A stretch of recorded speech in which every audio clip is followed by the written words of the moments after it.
Hello, this is Mark Lewis, and I'm going to be lecturing briefly, I hope, about the faith only versus works controversy that keeps being thrown up between Catholics and Protestants.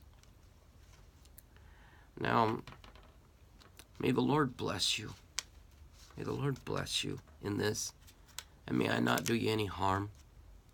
In fact, with all the 500 years of confusion and exchange of vicious words and reams and reams of books and thoughts, and millions of words have been exchanged, and I almost despair. I say, how can somebody who's ordinary and weak like me bring clarity of mind, clearness of focus to this issue for people in this society today?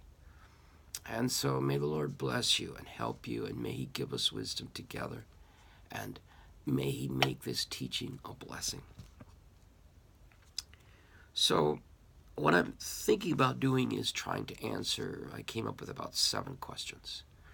And if I can answer each of those questions, or at least give a new perspective or a fresh perspective on those questions, maybe we'll go a long way to getting clarity about this issue.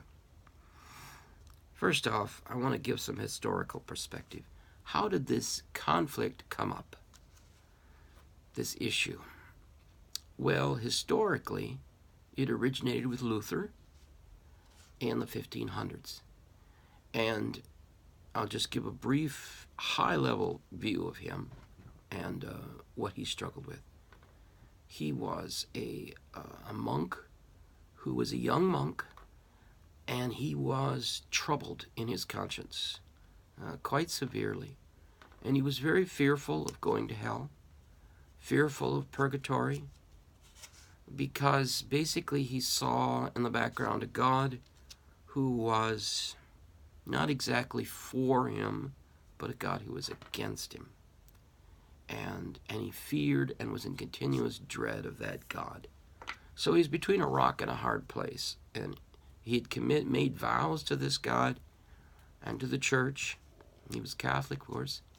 And so he was in a rock and a hard place between his internal view of God and his own perception of his coming short.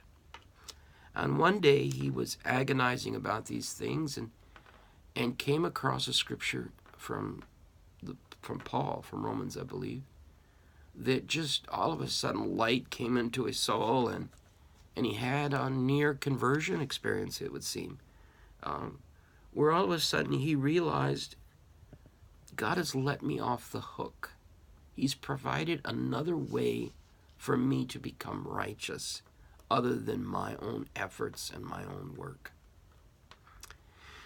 And he had such clarity on that and such passion upon that he began to proclaim that and make that known.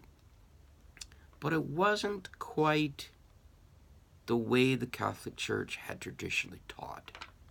And because of that, he began to pull away, and his relationship with the church began to disintegrate over time. And he began to expand the number of ideas and differences between what he thought in his own mind about what the scripture said and about what the church had traditionally taught. And this was and became the beginning of the Reformation movement. Now, normally it's framed as the 95 Theses and something to do with purgatory and the like, but really underneath it all was a deeper issue than even that, because the church was already in the foment of some reforms. There was many people calling out in the church for reform about a obviously abusive situation. But for Luther, it was deeper than this. It was deeper than this. And it was very personal, a very personal thing.